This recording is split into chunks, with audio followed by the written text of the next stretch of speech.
Breece Hall's name still carries weight in Dynasty, but when you turn on the tape, there are a few things that really stand out for better and worse. Let's break down some plays that might just change the way you view him heading into 2025. Let's get right into it. Hey.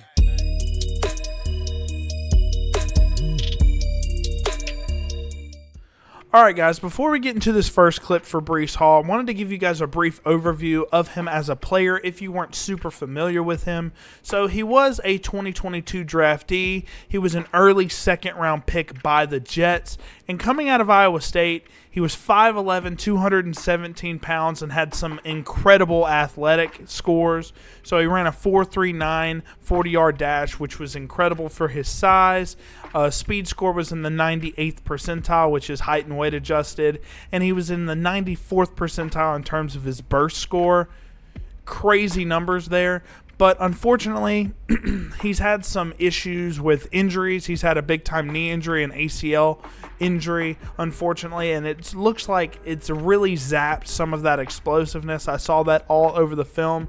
Just didn't really see that same explosiveness that he's shown in years past. But what he does showcase is some very big-time strength in terms of his run intelligence and his ability to use his vision to get some chunk gains, and that's what he does in this play. So the run play here is just power. So you've got double teams here on these linemen, these defensive linemen here. You've got this guy coming into motion to basically slam into this guy, and you've got Tyron Smith on kind of this hinge block. But there's a slight issue here. You have this edge rusher that's basically going to play the inside gap, which is basically Breece Hall's first read in this B gap. But no worries, because Breece Hall's got that coverage. You'll see that. So in terms of the rushing lanes here, Breece Hall, obviously, this is the money gap here. He's either going to do this or he's going to cut in through this A gap. But he also has the ability to cut outside as well. Even though he doesn't have the explosiveness that he once had, he still can cut it to the outside, which he does. You see this D tackle here gets pretty much instant penetration. So he's got to cut around, breaks a tackle here, breaks a tackle here, and is able to fall down. So since he's had some injury issues, he kind of doesn't utilize as much power as you'd like. He kind of just falls down, kind of Tyler Lockett-esque once he gets some contact. So you'll see very good ability here to shake off this little tackle here. And then this is a pretty solid arm tackle. Utilizes a solid stiff arm. He utilizes the stiff arm pretty regularly to get this guy off of him. And then falls forward. That is something that he does fairly consistently. He'll fall forward for some extra yardage. But overall, very good idea of just showcasing his vision, his ability to be patient, and cut outside if he needs to, if the defender basically cuts inside. So good play from Breece Hall here. Alright guys, so next up we have another play from Breece Hall showcasing that vision and that patience behind the line to make sure that he's following the right blocks and waiting for the right holes to open up. So I will say a lot of his good plays are basically on outside zone plays. The interior for this Jets offensive line was very poor when it comes to run blocking, and Breece Hall just doesn't have that explosiveness or power to really get consistent yardage in between these A gaps here. It's just not one of his strengths. But this is a toss stretch play basically. So you've got this guy, Tyron Smith, blocking out this way, and then you've got your double team here, and then this guy's going to work up field, and then the rest of these guys are just going to be blocking on the exterior here. And basically how you read the stretch concept is you're reading outside to in. So as your blocks develop, you're basically trying to cut it up towards the sideline if you can. But if you see, inside, if you see any holes develop there, that's where you're going to go. And that's kind of what Breece Hall does here. So you'll see Aaron Rodgers hikes the ball, tosses it to Breece Hall, and you're going to see him navigate the blocks, fight through a shoestring tackle, and get some extra yardage after exploding through the hole. Now, I'll break this down a little bit more here. So obviously, pretty good blocking all across the board here. and he does pick the right hole. I see running backs time and time again on these stretch concepts not really get the right hole because there's a lot of options in terms of holes to go through on stretch plays. Breece Hall on film, very clean with his vision, pretty much never misses the right hole, and this is another example of him cutting into the right lane, fighting through a shoestring tackle. But look at this, guys. Look at how much daylight he has. This safety, I know it looks like he's got a pretty solid angle, but for a lot of running backs that are a little bit speedier than this should be a touchdown. And you just see he just doesn't have the juice that he once did, guys. That's a clear example of him just really slowing down, and I think in 2022, I think that would have been a touchdown for him, but after the injuries, he's just really slowed down, and that's just one of the negatives with his game. But overall, really good idea here to giving you a good idea of him following his blockers fairly well, being patient behind the line, and showcasing some really good vision. He's a very smart runner of the football, so good play here by Breece Hall. All right, so in this next clip, guys, it's all about showcasing what Breece Hall can do out of the backfield as a receiver. I will say there's a lot of really good clips of him as a receiver. They line him up out wide sometimes, and when they get one-on-ones with the linebacker, he had a really good jump ball touchdown. I think it was like a 30 or a 40-yard catch where he was really showcasing his ball skills and soft hands to basically jump up and take the ball out of the air from a linebacker. It was very impressive. But in this play, I think this is something that the Jets should really utilize him more on just because it really plays into his strength, and that's the slip screen. So you basically have him out on the edge here. You've got this guy basically blocking downfield. You've got this guy coming out blocking downfield. You even have Garrett Wilson coming across the formation, kind of faking this jet sweep type of deal. You got this guy coming on a streak route to basically try to get this safety to come over here. But in terms of the offensive line, very cool thing here. So you're going to have this left guard here kind of pulling and blocking 94 here because the tackle is actually going to work upfield and do it. Same thing with the center here. And then you have your blocking up front.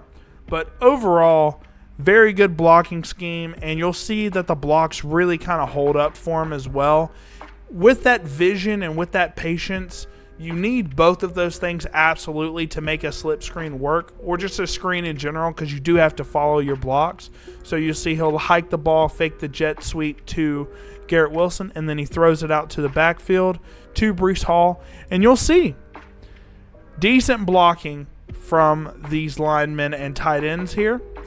And you'll just see him really assess the situation here and explode upfield. Now, obviously, I'd like to see a little bit more explosiveness. That was one thing that I was really disappointed in while watching his film.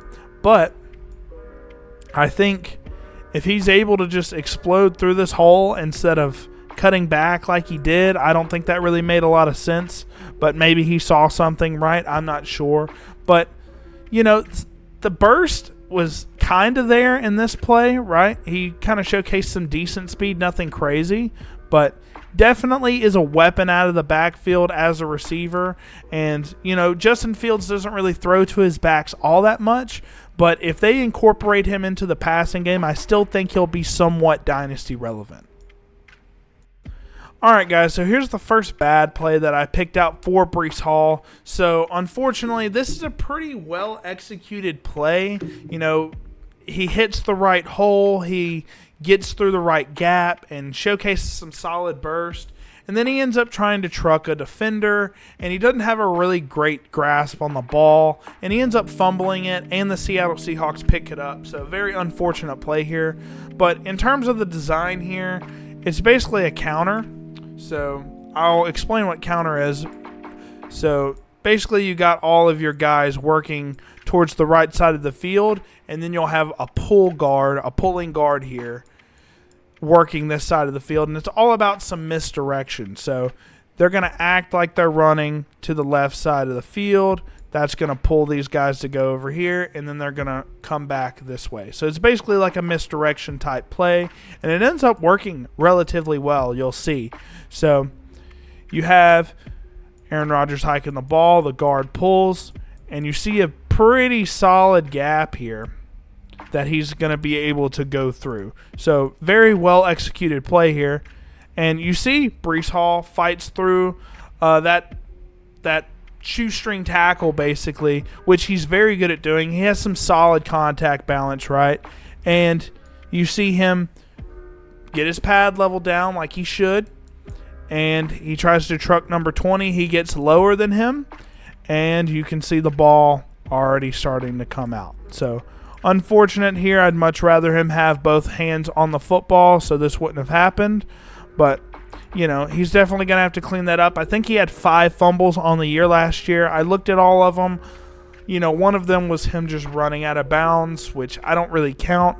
And, you know, most of the other ones was recovered by him, which was fortunate. But he's definitely going to have to clean up some of the ball security issues. But overall, I love what he did as a runner in this play. You know, showcase that vision of his that's very consistent, some solid contact balance, and then just tried to lay the boom on this guy, and it really didn't work because he didn't have 2 hands on the football here. He tried, but he just wasn't able to do that. So he's going to have to clean up the ball security for sure if he wants to be a consistent back at the next level. All right, so the last play I want to go over here is Breece Hall, kind of showcasing a little bit too much patience behind the line of scrimmage. I also think this is kind of a busted play. I don't know exactly what happened here, but it looks like it's inside zone to the left-hand side of the field here, right? And then, you know, you have all your linemen blocking in one direction, which is this direction. But for whatever reason, the play is handed off from Rodgers this way, and Breece Hall's running this way. I'm not exactly sure why that would ever be happening because you're going to see how well it works for them.